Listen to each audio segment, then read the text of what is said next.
You're listening to the Touch 'Em Up podcast. I'm your host, Double M, and on today's episode, we have UFC 308, Topuria versus Holloway, taking place this Saturday from the Etihad Arena on Yas Island in the United Arab Emirates, or UAE, in Saudi Arabia. In the main event, you have one of the most hotly anticipated UFC featherweight championship fights in recent history. You have the undefeated and undisputed UFC featherweight champion in Ilia El Matador Topuria taking on Max Blessed Holloway, the current UFC BMF. And then in the co-main event of the evening, you have a battle between the former UFC middleweight champion in Robert the Reaper Whitaker taking on the undefeated Khamzat Chimaev. So without any further ado, let's get this started and step into the ring. All right, everybody, we are back for UFC 308. Early card, baby, early card. That's all I got to say to kick this off. Who else is excited for an early morning UFC card? Because I know I am. And this card is stacked, man. Even the undercard, these are good, highly competitive, and close fights for the most part. There are a few that aren't going to be so close, but there are some that I believe are going to be close, and closer than the money line or the betting odds would, suggest. We'll kick it off in the middleweight division between the returning Ishmael Nordv taking on Bruno Blindado Silva. 19-4 for Nordv, 23-11 for Bruno Silva. I was one of the few, I believe, who picked Chris Weidman to beat Bruno Silva. I picked him to win that fight by submission, I believe. He ended up winning by knockout, but there was a bunch of eye pokes, and then they went to a decision, and Weidman won by decision. But if you bet on the KO, you ended up getting the money for the KO for the most part. So it was a mess, but we were correct on the pick for Chris Weidman. Outboxed Bruno Silva, pieced him up on the feet, and basically just beat him up, for as long as the fight lasted. But there were some eye pokes in there and a bunch of controversy behind it. So Nordv lost to Sean Brady. I believe he ended up losing that fight by decision. But Nordv, I looked on his regional tape. He got knocked out on the regional scene by one of the guys from this past season of the Contender Series in Vadim Kutsi. Now, if you remember, we were on the underdog, and Daniel Frunza had almost a 2-1 against Vadim Kutsi because I knew that he wasn't going to have the cardio past that first round. Now, he came out hot and heavy, almost got the finish early in the fight, but then broke the longer that the fight went, slowed down, and got whooped on. This is a fight where everything on paper would point you to the side of Bruno Silva because Silva has fought the better competition. Silva has knockout power. We saw Silva use his wrestling in one of his more recent fights inside the UFC to be able to not win the fight, but make it closer. And that was against another guy on this card in Shara Magomedov. He was able to get some takedowns. He was able to use his wrestling. And Silva's not really known for using his wrestling, but what he is known for is heavy, heavy ground and pound. So if there is a scramble in this fight where Silva ends up in the top position, it wouldn't surprise me at all if he started bombing away on Nordv and ended up knocking him out with ground and pound hammer fists, hooks around the guard. He did a very similar thing to Wellington Turman, who ended up turning out to be not so good when he really, started getting going in the UFC. But he hasn't been here for that long, so, we'll see what happens. But he just has never really been able to put it together. He fights well.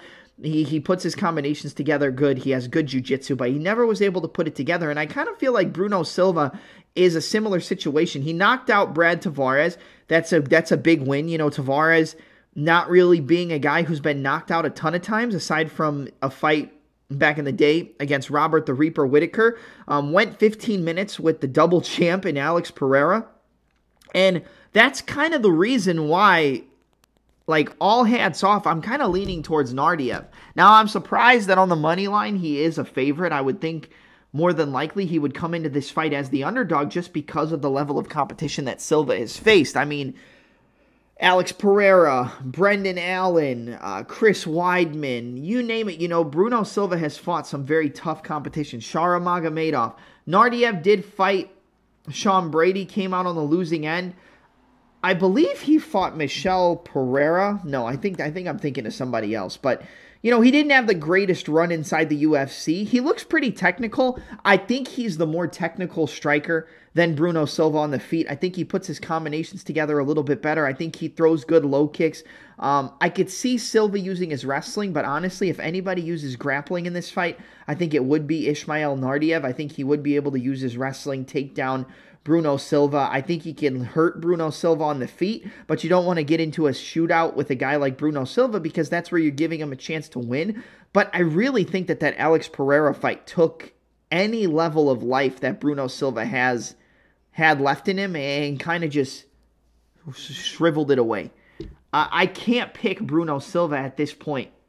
You know, I picked him against Brendan Allen. He hurt him like once or twice, then got dropped and got submitted. He got basically knocked out by Gerald Meerschaert and then got submitted. Was getting pieced up by Chris Weidman. I mean, that fight wasn't relatively close.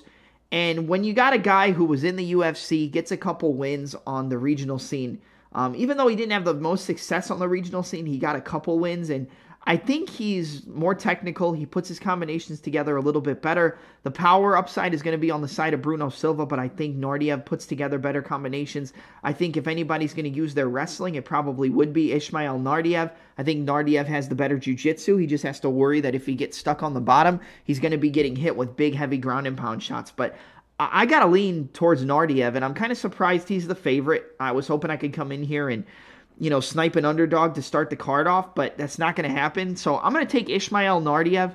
I'm going to take him by a second-round rear naked choke submission. I wouldn't be surprised if it was a TKO. I could see him knocking out Bruno Silva because of the damage that he sustained in his career. But I think Nordv's sharper. I think he's a little bit crisper. He's going to be at a power disadvantage, but like I said, I think he is going to be able to put combinations together better and going to be able to avoid those knockout blows. So I'm going to take Nordv. Give me second round. I'm going to go second round ground and pound TKO. Like I said, I could see a sub. But yeah, give me Nordv to finish Bruno Silva in this one. I feel like he's the side, especially after how Silva's looked in recent form. All right, next up is a battle in the bantamweight division. You have between the undefeated Farid Basharat taking on Victor Hugo, 25-4 on the side of Victor Hugo. Let me tell you right now, I think this fight plays out closer than the odds are going to let you think. I do think Basharat is going to have the wrestling advantage, but I think Victor Hugo has good jiu-jitsu. I think he can threaten with submissions. I think if you're on the side of Victor Hugo, you're more on the side of him being able to find a submission in a scramble, you know, roll to a leg lock in the middle of a scramble and find a submission, find a knee bar, find a heel hook, you know, something like that. Use the jiu-jitsu, the Ashigarami guard, the X guard, or use the Ashigarami game, the X guard, and the butterfly sweeps to kind of work his way back up to the feet. I think on the feet, it's competitive, but I think the sharper striker is Farid Basharat. I do think that over 15 minutes, Basharat is going to be able to get his takedowns. He's going to be able to get top position more often than not. I think it's going to be competitive early. Like I said, I don't think Basharat, whatever you want to call him, I don't think he should be a favorite. Or I'm sorry, I don't think he should be as big of a favorite as he is. I think Hugo has a chance to win. I think Hugo will make it competitive in the grappling, but I think because he has that jiu-jitsu base, he's going to be more comfortable fighting off of his back. He's a decent striker. I don't think he's going to outstrike Farid Basharat, but I got to go with Farid, man. I think Farid's going to win. I know this isn't like the greatest, most in-depth breakdown, but I think the longer that the fight goes, the takedowns and the top control of Basharat is going to win him minutes in this fight. The takedowns are going to become easier and easier the longer that the fight goes.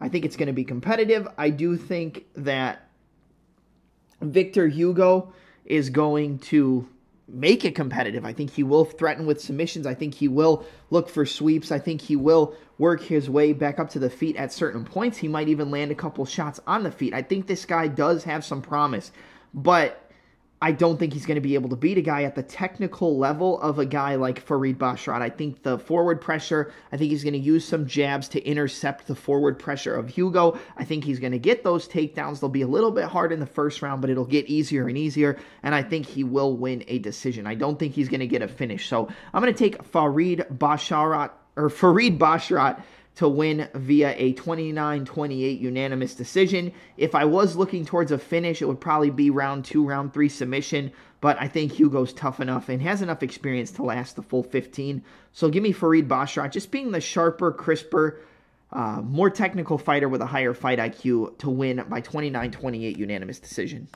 Next up, you got a battle in the heavyweight division, I believe, between a light heavyweight in Kennedy, the African Savage, and Chukwu, taking on Beast Boy Chris Barnett.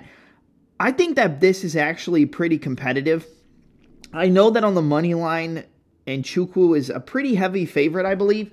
And I think he should be the favorite. He's going to be taller. He's going to be longer. He's going to know how to use his reach and range better than Chris Barnett. But Barnett is, notoriously a short, heavy-set, stocky guy. But he moves like he's a lot smaller. Moves in and out. He can scramble on the ground. He has big overhands. He can throw wheel kicks. He can throw, senchai kicks, whatever it may be. And he throws unorthodox techniques for a guy built his way and for a guy his size. And Chukwu doesn't have the best chin. He got knocked out by Dawoon Jung, who hasn't really had much of a UFC career at all when you really think about it. And that was part of the reason why we picked Omar Sy against him. We thought he was going to win by KO. Almost got it. Man, almost got it. Really close. Just like Charles Johnson this last weekend. I played the KO round 2-3 at plus 1,700. Wanted to rip my hair out and shove it down my throat because I couldn't believe that we didn't get that one. But that's besides the point. Chukwu kind of fights down to the level of his competition. There's certain fights that he wins where he looks like an amazing favorite. There's fights where he wins where he's a big underdog, like the Carlos Ulberg fight. I remember I broke that fight down with Jake Manini on this podcast before for UFC 259, and we were texting back and forth during that fight when he knocked out Ulberg, and man, what a crazy, crazy win that was. And I think people look at that and kind of overblow in Chukwu, and I'm not saying anything bad about him. I'm really not. If it's coming off that way, I'm sorry. I'm not trying to be disrespectful. I love Kennedy. I think that his style is very good. He's very good on the inside with elbows, knees, shots to the body. He can lock up your neck in a front choke. He can go for a ninja choke. And he's a dangerous guy, man. This guy's very dangerous. And I really do think the size of Kennedy is going to cause Chris Barnett some issues. I was going to be real big on Barnett as an underdog, over a 3-1 underdog against Junior Tafa. And judging off how Tafa's fight went with Sean Sharaf, I was on the right track. We were going to hit that plus 300 underdog just like we did with Bruno Brazil. She was like plus 280, I believe, in that fight.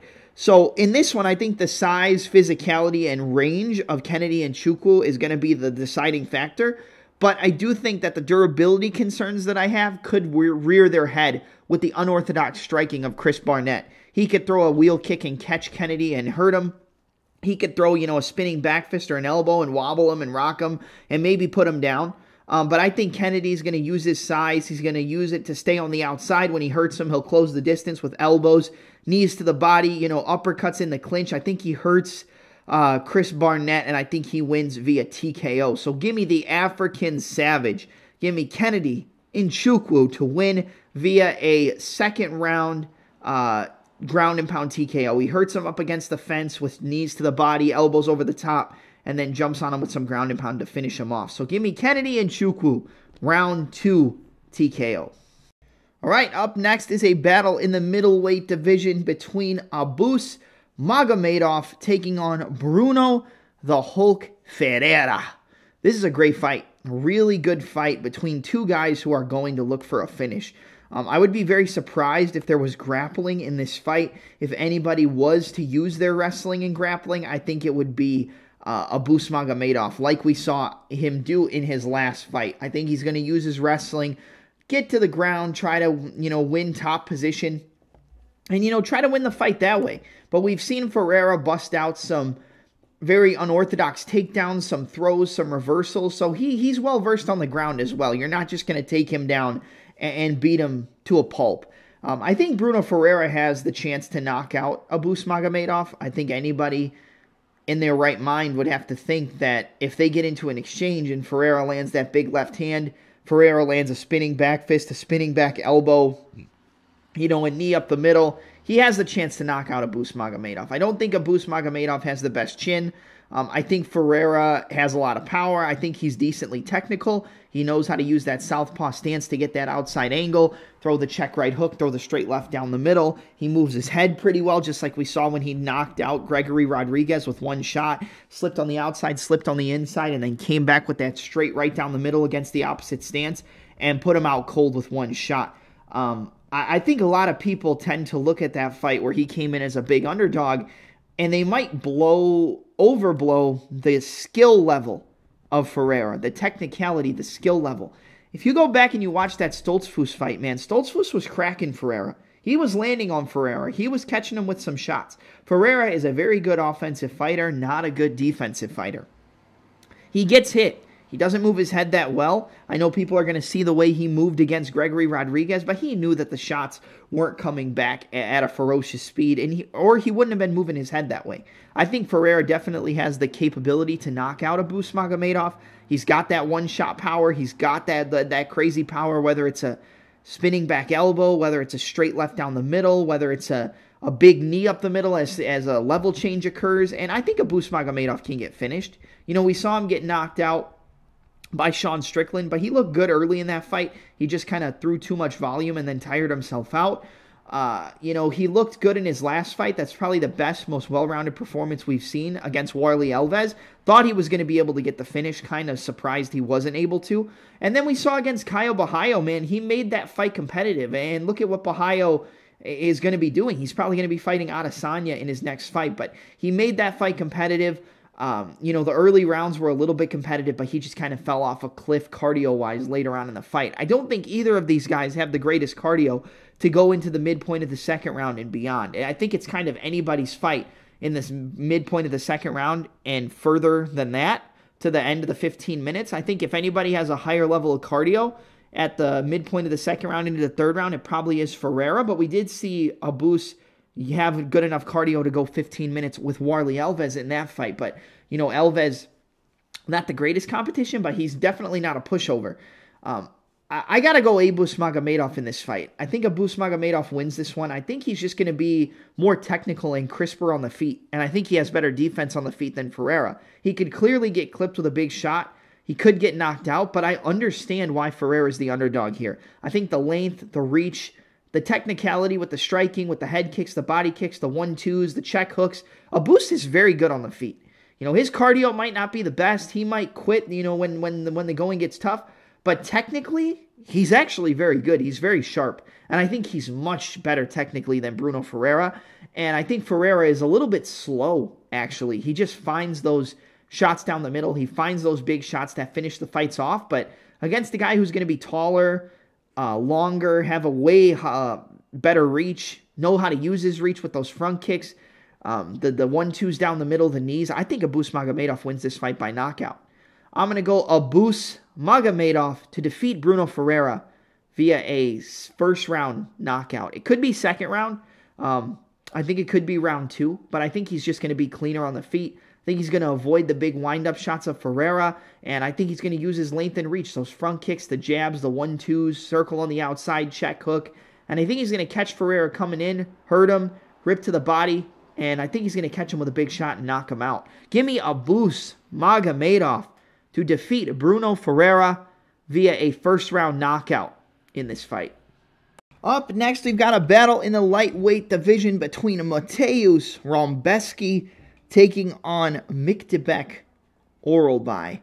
This is a great fight again, man. Very competitive matchups, and that's what I said about the card earlier. I think when you look at this, the fighter who's going to have more power is Rebecki. He's going to be moving forward.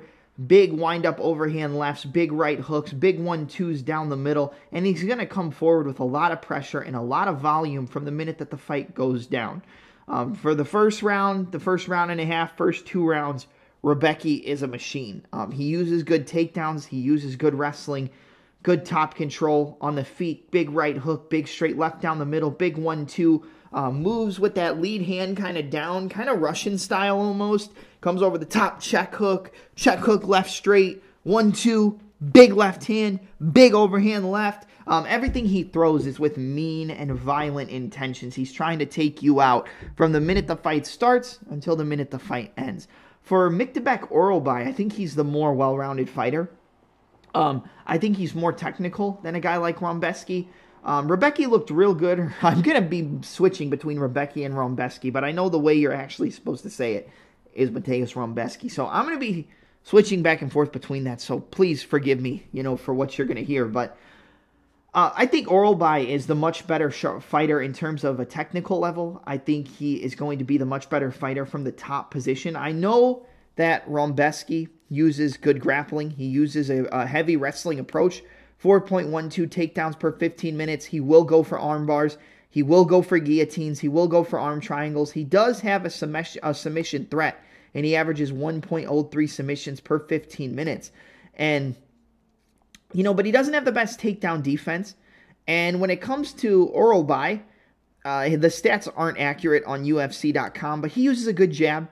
Uses a good 1-2, but he's a heavy wrestling pace as well. So we might see a lot of this fight play out in terms of a stalemate where they're both kind of fighting for position up against the cage. One person gets a takedown, the other person gets to a hip, works back up, shrimps their hips out, works with the overhook and the whizzer on the one side, goes back to the middle. And I think for the most part, if this fight's at range, I think Orolbai is going to kind of be picking off Rombeski as he walks into range. I think the jab, the 1-2, the knees to the body, the front kick to the body. I think he can hurt Rebecki to the body and kind of slow him down. And I think that the later the fight goes, the fighter who's wrestling, whose takedowns, and who's grappling is going to be working is going to be a guy like Orolbai. I think he will be able to push a higher wrestling pace in the second and third round. I think he will be to stop most of the wrestling offense from Rebecki early in the fight. And I think Orolbai is going to be able to be more technical and have more output on the feet the later that the fight goes. Early, it's tough. Rebecki in the first round and a half is a tough guy to deal with. He's coming forward, like I said, big hooks, big straights, big uppercuts, decent shots to the body, check hook, straight left down the middle, 1-2, looking for takedowns, looking to set up submissions if he gets on top. And he's a tough guy, and Orolbai's tall, so he might be there for those big overhands, those big wind-up hooks. But I think Orolbai at the same time can counter a guy like Rebecki coming in, counter him with the jab, counter him with the 1-2. Uses wrestling, push him up against the cage, get the one hook in against the fence, drag him down, put the body triangle in, push him down, get on top, really wear him out. And I think Orolbai is going to finish Rebecki with a second or third round submission. I honestly think it could be a TKO, but I think he'll more go for a sub, and it probably will be with him on the back of Rebecki getting a rear naked choke or potentially an arm triangle if he's in the full mount. I think that would be the way that he ends up finishing him off with a submission, but I think that the pressure and the grappling is going to be too much for Rebecki over 15 minutes against a grappler at the level of an Orolbai. I know Orolbai had a tough fight with Elves Brenner. That was a fight where I actually backed Brenner by TKO in the second and third round, and at the end of one of those rounds, he got a reversal, got on top, and was beating him up from the full mount, but Orolbai was able to survive and then get back on the feet, use some decent striking, really hurt to the body. I like the way Orolbai works the body with his kicks, with his straight punches, and I think he will be able to wear out Rebecki with his more technical striking and his overall higher level of technical grappling. I think he will be the better positional fighter over 15 minutes, and I think he will slow down a fighter like Rebecki, but like I said, you got to be worried for those first 7 minutes, because Rebecki is going to be coming at you like a house of fire, throwing everything with bad intentions, and going for takedowns himself. But I'm going to go with Orolbai. Give me Miktebek Orolbai via a late second round rear naked choke submission over Mateusz Rombeski. Next up, we got a battle in the welterweight division between one of my favorite fighters in Jeff Hands of Steel Neal, the number 10 ranked welterweight, taking on the number 14 ranked welterweight in Rafael Dos Anjos. I'm going to be honest, guys. I don't know why they made this fight. It's a good fight. I like it on paper. I think Prime RDA versus Jeff Neal's a good fight, but I think Jeff Neal's going to knock RDA's head off, man. I'm sorry, and I don't want to sit here and discredit RDA. He's a former lightweight champion, former welterweight title challenger. I mean, the guy never backs down from a fight. He is one of the true definitions of a pure fighter. He will never back down from a fight, no matter who it's against. I mean, Colby Covington, Khabib Nurmagomedov. He was supposed to fight Islam Makhachev. You name it, RDA's fought him. Rafael Fiziev, etc., etc. But with this fight, man, I think Neal he's going to be younger. He's going to be much more dangerous on the feet, in my opinion. The power of Jeff Neal at welterweight, I think, gives RDA a lot of trouble. We could see grappling, but I think if we see grappling, it more comes from the side of RDA, pushing Jeff Neal up against the cage, landing some shots, going in the over-unders, trying to take him down. But I think the speed and just overall technical kickboxing of Jeff Neal, more the boxing than the kickboxing, but he has beautiful head kicks. Will switch stance between orthodox and southpaw, but the main thing is just that straight left down the middle, the check right hook, the 1-2, 1-3-2, the 2-3, the big left head kick. I think Jeff Neal is a monster, man. He's a monster at 170, and I think RDA's over his head in this one. He's really over his head. I think Jeff Neal is going to kind of beat the shit out of RDA. I'm sorry if you're a big RDA fan. I think RDA can win if Jeff Neal doesn't show up. If he gets taken down, if he gets controlled, but Jeff Neal has good takedown defense. The only thing is getting him pushed against the cage. And I think that is something that RDA can do. Push him against the cage, land body kicks, etc., etc. But both men being southpaws, I think it's going to kind of cut off their original game planning. But I think if anybody can adjust to fighting similar stanced opponents more, it's probably going to be Jeff Neal. And I think he has more power. I think he has the higher finishing upside. I think he has good enough takedown defense to, push RDA off. And I think Jeff Neal's going to knock out RDA. I got Jeff Neal by second round knockout. I think he is much too powerful for RDA at 170. I think RDA isn't going to be able to use his wrestling to hold down a guy like Neal. I don't think he's going to be able to cage push for long enough to win a fight like that. And we know that most judges don't necessarily favor cage pushing as much anymore. I think RDA is going to be competitive. He has a good straight left, a good 1-2. But I don't think he's going to do enough to be able to hurt a guy like Jeff Neal. But we don't know how much that fight with Shavkat Rakhmonov took out of a guy like Jeff Neal. But he was cracking Shavkat. He was rocking him. He was hurting him. Eventually got ripped to the body, hurt, and then finished with that bulldog choke, the standing bulldog choke when Rakhmonov's back was to the cage. But that was a competitive fight, man. That was a fight I backed Jeff Neal on the money line there. And I felt pretty good about it, until the third round. I also bet the over in that fight, and it looked pretty good. But I think Jeff Neal's going to knock out RDA. I think he's much too sharp. He's much too technical. And he has way too much power for a guy like RDA. I am very surprised that RDA took this fight. Give me Jeff Neal, second round knockout over Rafael Dos Anjos. And I'm going to be looking to bet Jeff Neal by knockout this weekend for sure. All right, next up is the first fight on the main card in the middleweight division between the Pirate and Shara Magomedov taking on Armen Petrosyan. Shara Bullet versus Armen Petrosyan. I think this fight's going to be competitive. I think it's going to be close. I think if it stays a kickboxing matchup, there's definitely a world where Petrosyan outstrikes Shara, outlands him, lands good 1-2, stays on the outside, rips his body kicks. And I think if it stays a striking matchup, you probably want to be on the side of Petrosyan. And we normally don't see Shara use his grappling. He's not an offensive grappler. He doesn't really look for takedowns. He doesn't look to wrestle much. But if there's any fight that Shara is going to use his grappling, it's in this fight against Armen Petrosyan. Petrosyan, once he gets to the ground, is pretty much a fish out of water. He's only got a 31% takedown defense rate. Shara has a 0% takedown accuracy. He doesn't go for takedowns. And my pick in this fight is probably going to make you guys think I'm crazy because I've picked this before. And I think if there's any fight where this can happen, this is the one. First off, I'm going Shara Magomedov. I think money line side, you probably want to be on the side of Petrosyan because I think it's going to be close. I think Petrosyan probably has better cardio in the third round, probably has better cardio in the late half of the second round going forward. And he probably is going to have the higher volume, so Petrosyan could definitely win on the scorecards. I do think that Shara is overrated. I do not think he's as good as we once believed, or that some people, as good as some people once believed. But I think he can win this fight, and I think he's going to win this fight. Ready? Ready? By submission. That's my pick. I'm going to go with Shara by submission.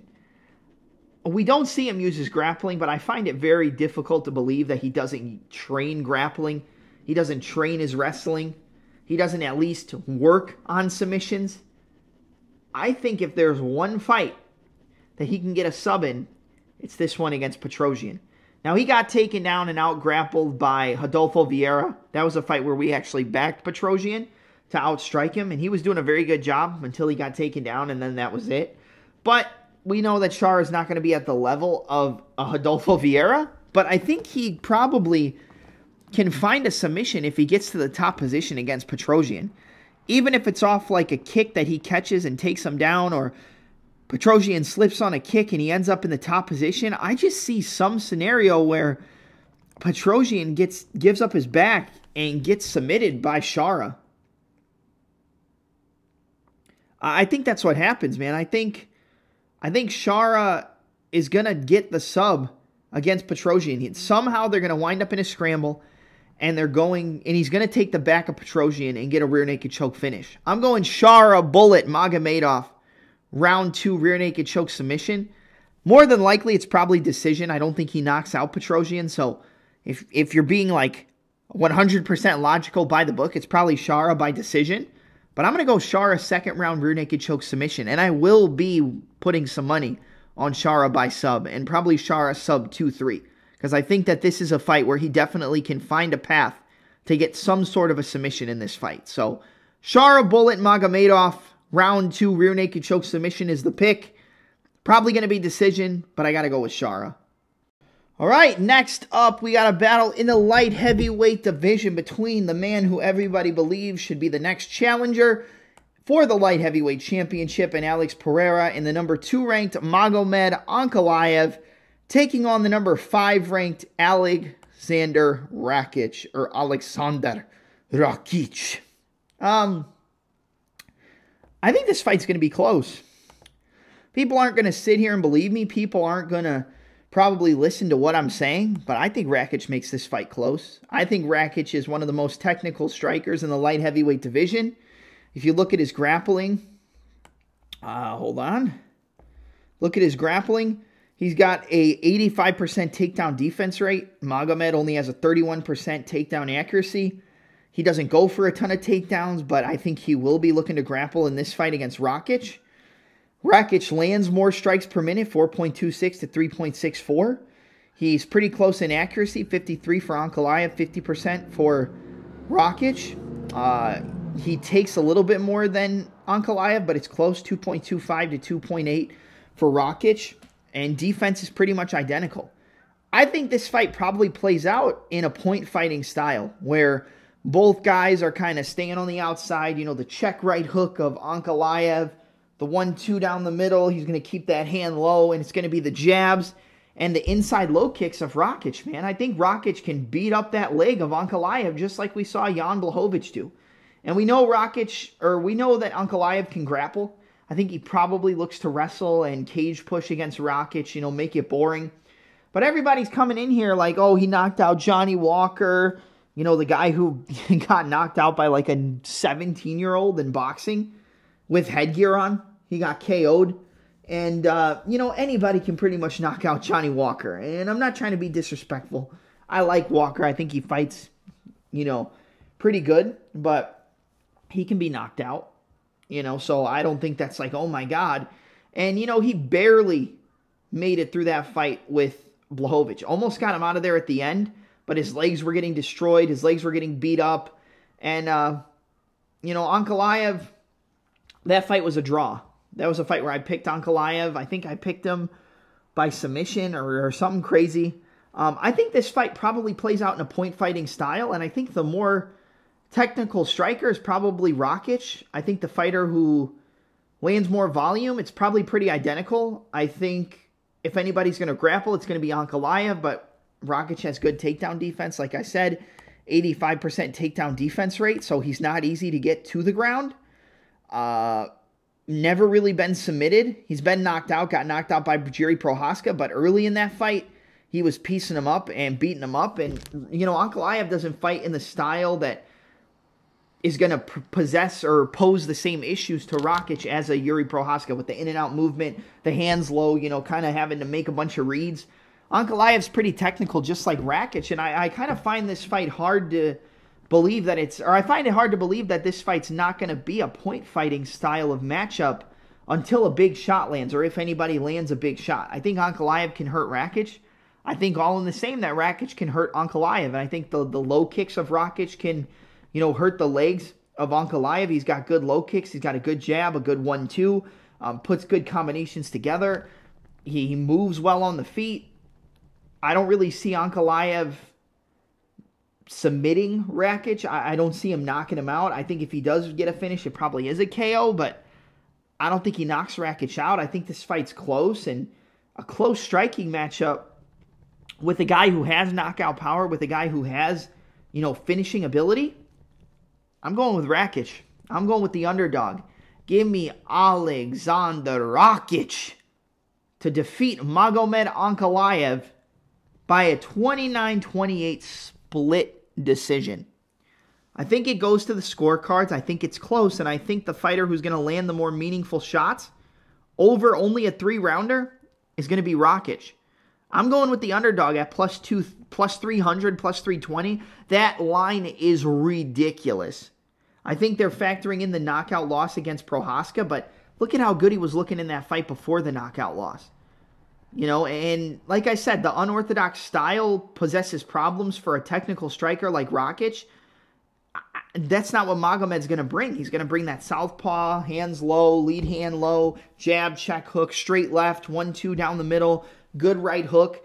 And it's going to be a technical kickboxing match for the most part. And I don't think we're going to see a ton of takedowns from Ankalaev unless it's pushing Rakic against the cage. And I think Rakic makes this fight competitive. And I think Rakic can hurt Ankalaev on the feet, whether it's with low kicks or whether it's with a big shot to the head. So give me Rakic. Give me Alexander Rakic to defeat Magomed Ankalaev. 29-28 split decision. You got to factor in we are in Abu Dhabi, so those judges might be smoking something. But I'm putting a play on Rakic moneyline at over plus 300. I think you're stupid not to, because I think that's how this fight plays out. But I'm going with the big underdog. Give me Alexander Rakic. 29-28 split decision. Up next, we got another great fight, and a fight that I thought was canceled. I heard a lot of people saying that Silva was replacing Lerone Murphy and taking on Dan Ige. Apparently, that's not happening. But we got Lerone the Miracle Murphy, 14-0-1, taking on Dan Ige at 18-8. Credit to Ige for stepping in against Diego Lopez on literally like 3 hours' notice, making a competitive, arguably winning the third round, getting takedowns and controlling Lopez on the top. I think this fight's going to be close. Ige's always live to hurt his opponents. He's always live to knock them out. He comes forward, uses that lead hand to measure the distance. Boom, tries to fire that right hand over the top. Either an overhand right, a straight right down the middle, big left hook. He's got a lot of power, man, but he doesn't knock a ton of guys out, but he has the power to do so. And in this fight, I think Ige can hurt Lerone Murphy. We've seen Murphy get hurt. We've seen him get rocked before. I think if anybody's going to use their wrestling, it might be Ige, and I don't think a lot of people are going to expect it. But I think if anybody's going to level change and use wrestling, it's probably Ige to try to take down Lerone, to try to push him against the fence, because we know Murphy isn't the best off of his back, and he can be held down. He can be controlled. But I think for the most part, this is going to play out in a striking matchup. I think Ige can hurt Lerone Murphy. I think he can hit him with a big left hook. I think he can hit him with a big overhand right. I think he can hit him with that straight right down the middle. I think Murphy can be hurt, but I find it hard to believe that this is not going to be a point-fighting matchup and that Murphy's not going to be switching stances, throwing good low kicks, throwing 1-2s, the switching stance to open up the body kick, jab, moving around. And I think overall, it's probably going to go to the scorecards, and I think Lerone Murphy probably wins this fight by decision. I don't think Murphy's going to knock out Ige. I don't think he's going to submit Dan Ige. I think if there is a finish in this fight, it's probably Ige knocking out Murphy because he has the power in his right hand, because he's got the big power in the left hook. I think that if there is a finish, it probably is a KO on the side of Ige knocking out Murphy. But we've seen Ige get dropped in a couple fights. Saw him get dropped and put down by Edson Barbosa, come back, somehow win that decision. That's a fight I thought Edson should have won by decision, but he didn't. Lerone Murphy beat the crap out of Edson Barbosa. Looked very good in that fight, but, got hit with an up kick and almost knocked out, but then came back and ended up recovering and getting it done. I think this fight's going to be close. I think this fight's going to play out close, but I think the fighter who's going to land the better combinations, I think the fighter who's going to put more combinations together, land better shots, land the jabs, land the low kicks, move around, make themselves harder to hit is Lerone Murphy. And I got to go with Lerone. I'm going to go Lerone Murphy, 29-28, unanimous decision. I think he wins 2 out of the 3 rounds. Like I said, I think Ige's live for a knockout. I think Lerone can be hurt. Lerone fights close with a lot of guys. Tends to make it harder for him to pull away. He has in some fights, and he definitely did against Barbosa, but for the most part, it's a tough matchup, and I think it plays out close. Point fighting, kickboxing match. Ige's live for a KO. I think Murphy can be hurt. I think Murphy can be put down, but I don't think it's going to happen, and I think Murphy's going to outstrike Ige, kind of keep him on the outside, catch him coming in, outstrike him, and win 2 out of the 3 rounds. So give me Lerone Murphy. Lerone the Miracle Murphy via 29-28 unanimous decision. All right, now we're at the co-main event of the evening in the middleweight division between Robert the Reaper Whitaker taking on Khamzat Boars Chimaev. 27-7 for Robert Whitaker, coming off of that insanely impressive first-round knockout over Ikram Aliskerov. Taking on Chimaev, 13-0, coming off of that decision win against Kamaru Usman back at UFC 294. Man, I think that this fight can play out close. I could totally understand why people are on Robert Whitaker. You got to think, this 5-round fight. We haven't seen Chimaev in a 5-rounder yet, so how is he going to look in 5 rounds? He went 3 rounds with Gilbert Burns, and, that was a very close fight. Burns rocked him, dropped him, hurt him with a big overhand. Chimaev dropped Gilbert Burns with a southpaw jab. And then, you look at his last fight, Chimaev controlled the entire first round, out-grappling Usman, staying on his back, threatening rear naked chokes, almost getting the submission, but controlled it. Second round, again, very close, but Chimaev was starting to get tagged, starting to get hit on the feet.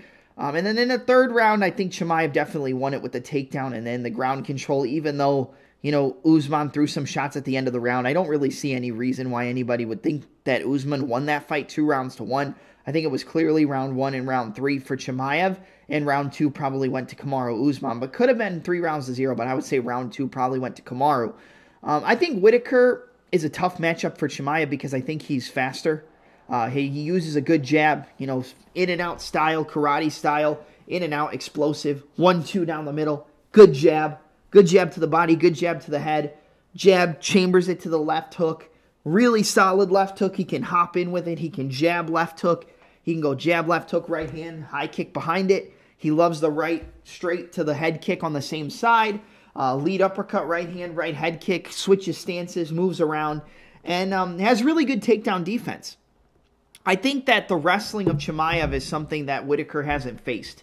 Yes, he fought an Olympic wrestler in Yoel Romero, but Romero isn't the pressure-forward, aggressive, chain wrestling style that a guy like Chimaev is. I think the chain wrestling of Khamzat, switching from a single to a double to a body lock and consistently chaining the takedowns together, I think Whitaker will stuff some takedowns, but I think that will slow him down the longer that the fight goes. I think in the championship rounds, it probably starts to lean towards the guy with more championship experience. And Robert Whitaker, he probably can land the better shots. He probably starts to put combinations together on Chimaev. It's probably harder for Chimaev to get the takedowns.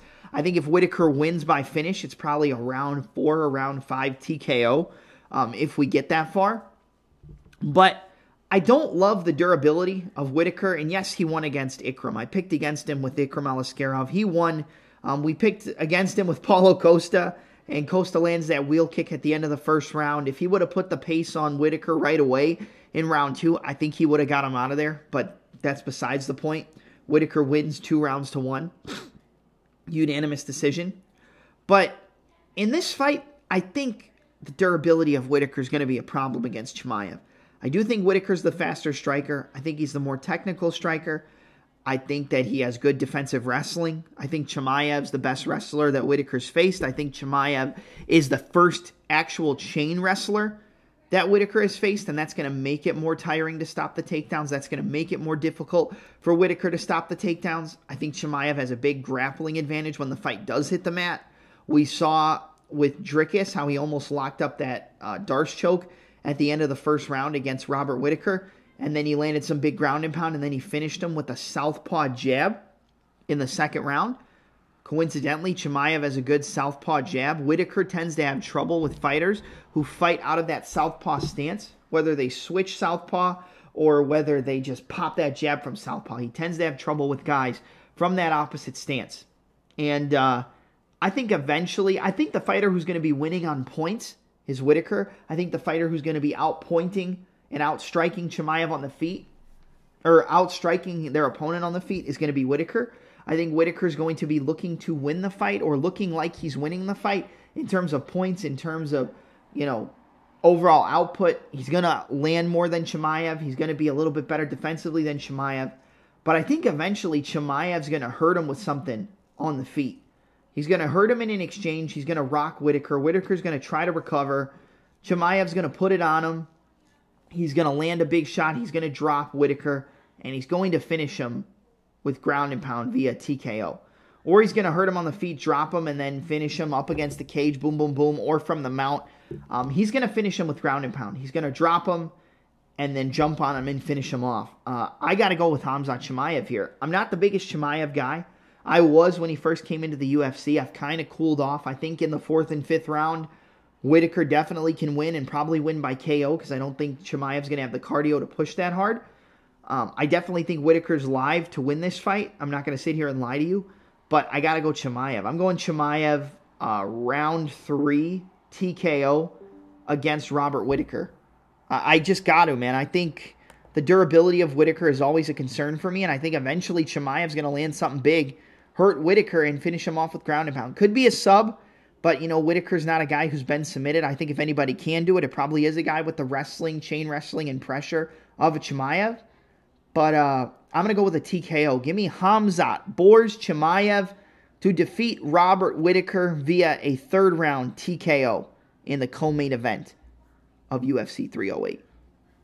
All right, and now we are at the main event of the evening for the Featherweight Championship of the world. You have the UFC Featherweight Champion in Ilia El Matador Topuria taking on the BMF Champion, coming off of his buzzer beater knockout. One of the most iconic moments in UFC history in Max Blessed Holloway, also the former UFC Featherweight Champion. 15-0 for the undefeated current champ in Topuria. 26-7 for Max Blessed Holloway.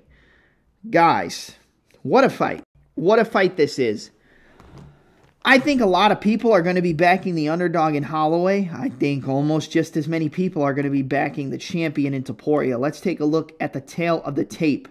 You've got a 4-inch height advantage for Holloway. 5'7" for Topuria, 5'11" for Holloway. Same reach, 69-inch reach. I think that this fight really comes down to how good is Holloway going to be able to control the distance? How good is he going to be able to close or control the range? Keep Topuria away from him. Yes, Holloway can strike on the inside. I mean, we saw it in the finishing sequence against Gaethje. He landed a couple shots to the body.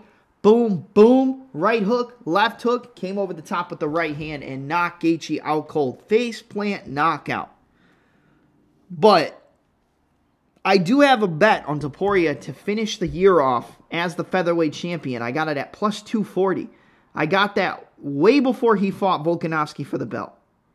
And, well, not way before. That was his next fight, but it was before he fought Volkanovski. And I'm going to tell you right now, I got Topuria here. I think Topuria is going to be able to capitalize on the defensive mistakes of Max Holloway on the feet. If you go back and you watch the fight with Justin Gaethje, which I just did a couple days ago, there were so many scenarios where Gaethje was able to work his way in, throw a big overhand, and it literally skimmed by like a chin hair. Just missed. Then he comes in with a left hook, boom, and it just misses. It just misses Holloway's chin. Holloway just gets out of the way. Now, it wasn't like he was, oh my God, I almost got hit. He did defensively move out of the way, and they do say that the best defense is just slight movements. It's not big overdrawn slips. It's not big overdrawn pulls. So Holloway has a very good understanding of distance and range. He has very good timing. He uses a 1-2. That's probably his best combination is the 1-2, the 1-3-2. Good jab to the body. And he's got a very good kicking game. One of the fights we saw him use the kicking game in was his last fight against Gaethje for the BMF title. He was able to time the step-ins with the spinning kick to the body, a spinning kick to the head, decent rear kicks, round kicks. But he was timing the big overdrawn slips and the big overdrawn defensive movements to kind of draw Gaethje in to those kicks. If he ducked too low, he would get hit in the face. If he just covered up and ducked, that spinning kick would go right to the body and draw the wind out of Gaethje. But you also had Gaethje getting in close and landing a big overhand on the temple of Holloway, knocking him down, knocking Holloway down for the first time in his career. Now, the real question is who hits harder? Does Topuria hit harder or does Gaethje hit harder?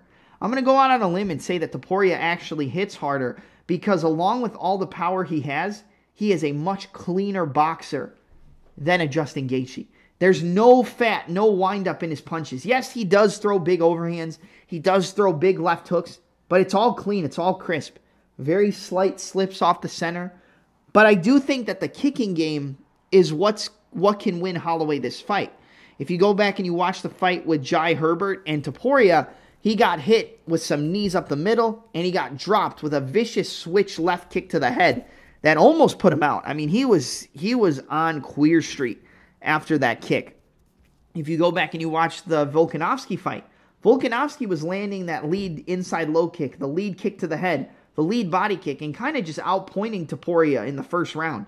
Winning the round clearly by using more legs than his actual boxing, using a good jab and using that inside low kick, inside lead body kick and a lead head kick, just kind of shutting it down. And we've seen Topuria have issues with that lead side. I think the lead head kick could be a problem for him against Holloway. I think the spinning back kick would probably not be the best idea against a fighter in Topuria who not only is probably one of the best boxers in the UFC, but also a very solid grappler. We just don't see him use his grappling very often. If you go back and you watch the second fight on Fight Island between Holloway and Volkanovski, Holloway got taken down multiple times in that fight. I think Topuria can take down Holloway. I think Topuria can get on the inside and take him down. I think he can threaten with submissions from the top, threaten with an arm triangle, threaten with guillotines. I think he can threaten with submissions. Topuria is a very good grappler, very good at jiu-jitsu. We just don't see him use it very often. He likes to stay on the feet. He likes to work his way on the inside. Slip and rip. Slip, overhand right. Slip, overhand right. Left hook to the body, overhand right, like he knocked out Jai Herbert with in the same fight that he got dropped. I think management of range, lead leg kicks for Holloway and head kicks would be the best weapons for him. Using the jab and using a heavy kicking arsenal to the legs, to the body, to the head, and catching him with 1-2s as he steps in. But I find it very difficult that there's not going to be a point where Topuria is just able to kind of work his way in and fire a big overhand right. Work his way in, rip that left hook to the body. I think there is an open window for body shots against Holloway. We don't see a lot of people use it because Holloway has a very good uppercut. He dropped Volkanovski with it. He uses it very well. Jab, rear uppercut. Slip, rear uppercut. He can use that uppercut very well. And against a boxing-heavy style like Topuria, that uppercut, those knees up the middle, and the high kicks are going to be the biggest weapons for a guy like Holloway. I think eventually, guys, I think Holloway's going to get put out in this fight. I'm going to be honest. Watching that Gaethje fight again, and seeing the fact that I believe Topuria is much better at closing the distance than Gaethje, I think he's much cleaner with his shots, so they're not as telegraphed and they're not as easy to see. And I think eventually he's going to close the distance, and I think he's going to unload a right hand on the chin of Max Holloway and put him out cold. It might look the exact same way that Holloway's knockout against Gaethje looked, except this time it might be Holloway face down on the canvas. Now, I know Holloway's never been knocked out. I know he's a guy that's never been put out, and there has been times where Topuria has gone to a decision. But even if Holloway tries to use those spinning kicks, he's got very good timing on it, so it's going to be hard to time. But Topuria was timing the spinning attacks of Ryan Hall. Now, obviously, Holloway's are much harder to time and at a much higher level than a Ryan Hall. Like, I'm not sitting here comparing the two. But he knows how to move with those spinning kicks. He knows how to follow those kicks and take the momentum away. And he has such good boxing. Beautiful shots to the body. Beautiful jabs. Beautiful ability to move his head. Beautiful overhand rights. Beautiful body shots. I think eventually he's going to close that distance off. I think Holloway probably wins the first round. I think Holloway might win the second round. But I think in round 3, Topuria is going to close the distance, start landing those body shots, push Holloway against the cage, and uncork a right hand and knock Holloway out. I'm going and still your UFC featherweight champion of the world, Ilia El Matador Topuria, and still undefeated. Ilia Topuria to defeat Max Holloway by a third-round knockout with a brutal overhand right. I think he puts Holloway out. You know, you've only never been knocked out until you're knocked out. And I think this is the one where we see Holloway get put out cold. Not a TKO, out cold. He's going to start closing the distance off, start landing to the body, start getting closer, and boom, big overhand right, and he's going to knock Max Holloway out. And still, your UFC featherweight champion, Ilia El Matador Topuria, by third-round knockout against Max Holloway.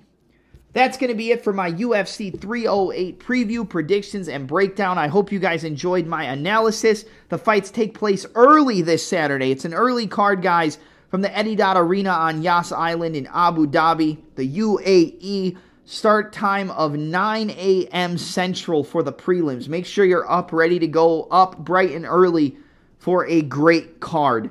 I'm your host, Double M. Don't forget to like, comment, subscribe, and hit a scissor flying knee on the notification bell for all future uploads from the premier mixed martial arts and pro wrestling channel on YouTube. I'm your host, Double M, and I'm out.